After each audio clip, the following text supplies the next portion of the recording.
मनसेच्या बैठकीनंतर मनसे नेते बाळा नांदगावकर सध्या बोलतात. आपण थेट जाऊया तिकडे.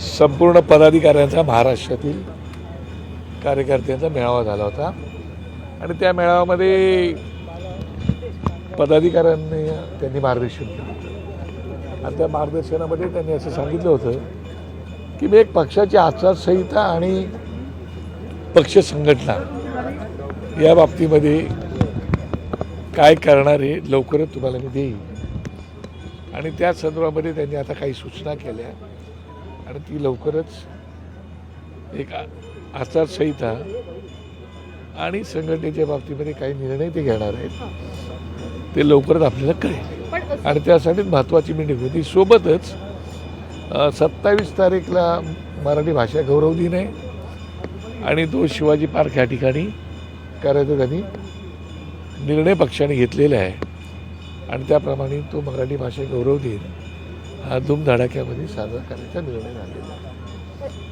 मराठी भाषेला अभिजात दर्जा देण्यासंदर्भात राज ठाकरे यांनी याच शिवाजी पार्कच्या मैदानात मोदी यांच्यासमोर म्हटलं होतं आणि आज त्याच ठिकाणी 4 दिवसाचा कार्यक्रम जो आहे तो होणार आहे. काय संदर्भ असेल, कशा पद्धतीचा असेल?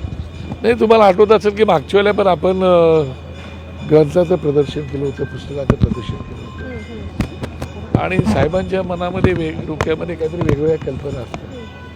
आता त्या ग्रंथ प्रदर्शनाची ती कल्पना त्यांची आहे, पण आणखीन काय असतील तर त्यांनी काय ते सांगितलेलं नाही. परंतु कार्यकर्त्यांना आणि इतरांना त्यांनी सहकुटुंब निमंत्रण दिलेलं आहे. याच सहकुटुंबामध्ये राजकीय पक्षांच्या अनेक नेत्यांना देखील आमंत्रण असेल का? कारण शेवटी महाराष्ट्र आहे, एकत्र कुटुंब आहे. ते मला वाटतं आता त्यांनी काही त्याचं प्रकारचं मार्गदर्शन केलेलं नाही किंवा सांगितलं नाही, पण शक्यता असू शकते. बरं, संघटनेमध्ये बदल होण्यासंदर्भात आपण भाष्य केलं होतं आणि वरळीच्या मेळाव्यामध्ये पण तसे संकेत दिले होते.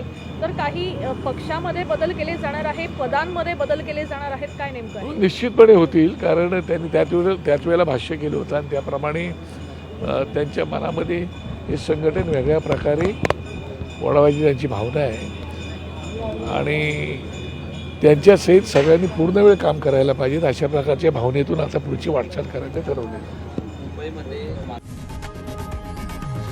लोकशाही मराठी ऐका, पहा, जागरूक रहा.